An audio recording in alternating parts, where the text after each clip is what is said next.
शब्द भगतसिंगने ऐकले आणि भगतसिंग हसू लागला. मग ब्रिटिश सरकारने विचारलं तुला हसण्याकरता काय झालं? तर भगतसिंगाने पुढे उत्तर दिलं. भगतसिंगाने उत्तर दिलं मी का व्यायाम करतोय माहिती का?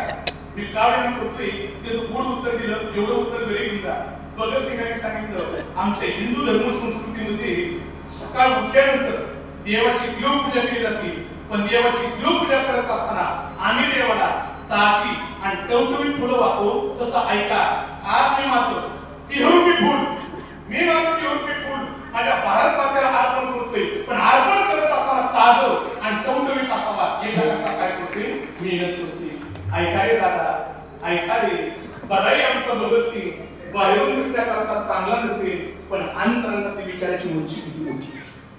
वर्ग फार मोठे बाहेरून दिसण्याकरता चांगला नाही पण अंतरंगातली विचाराची उंची फार मोठी. मला जाता जाता आणखी एक 2 मिनिटं द्यावीशी वाटतात. सामाजिक क्षेत्रातील एक गोड उदाहरण द्यावीशी वाटते की त्यांच्या अंतरंगातील विचाराची उंची किती मोठी होती. ऐका ज्यावेळेस कर्मवीर बाबुराव पाटलांनी ऐका रे कर्मवीर बाबुराव पाटलांनी रयत शिक्षण संस्था चालू केली आणि पैशाची उणीव वाचला.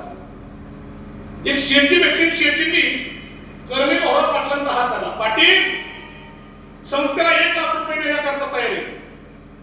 ते कर्मवीर बाबुराव पाटील पळ केली शेतीला कडकून मिठी मारली. पण त्या शेतीने सांगितलं पाटील 1 लाख रुपये देण्याकरता तयारी पण माझी अट आहे. काय अट आहे?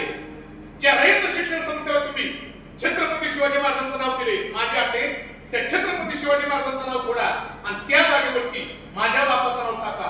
काय कर्मवीर बाबुराव पाटलांना राग आला आणि पाटलांनी त्याला सांगितलं अरे त्या छत्रपती शिवाजी महाराजांचा आदर्श डोळ्यासमोर ठेवून मी रयत शिक्षण संस्था चालू केली.